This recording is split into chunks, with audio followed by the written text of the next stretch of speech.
syaratnya kalau Pak Prabowo masih jadi calon presiden, Anies Baswedan tidak akan maju.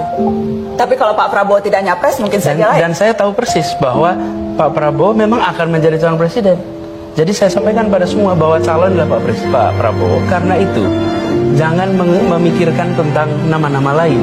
Dan jangan harap saya menyatakan bersedia, apalagi menjadi poros ketiga.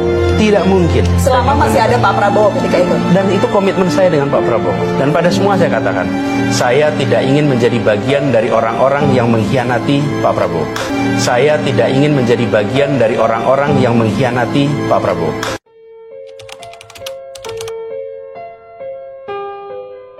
Rakyat tidak percaya kepada proses demokrasi yang sekarang terjadi.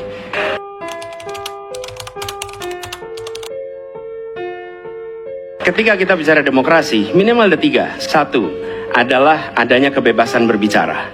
Yang kedua, adanya oposisi yang bebas untuk mengkritik pemerintah dan menjadi penyeimbang pemerintah. Yang ketiga, adanya proses pemilu, proses pilpres yang netral, yang transparan, jujur, adil.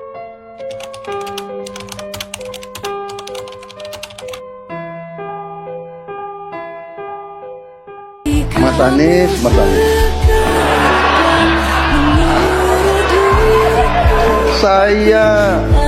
Saya berpendapat Mas Anies ini agak berlebihan. Mas Anies mengeluh tentang demokrasi ini dan itu dan ini. Mas Anies dipilih jadi gubernur DKI menghadapi pemerintah yang berkuasa. Saya yang mengusung Bapak.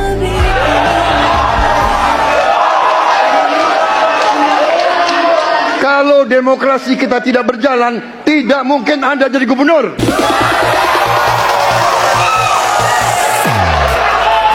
Kalau Jokowi diktator, Anda tidak mungkin jadi gubernur. Saya waktu itu oposisi, Mas Anies. Anda ke rumah saya, kita oposisi, Anda terpilih.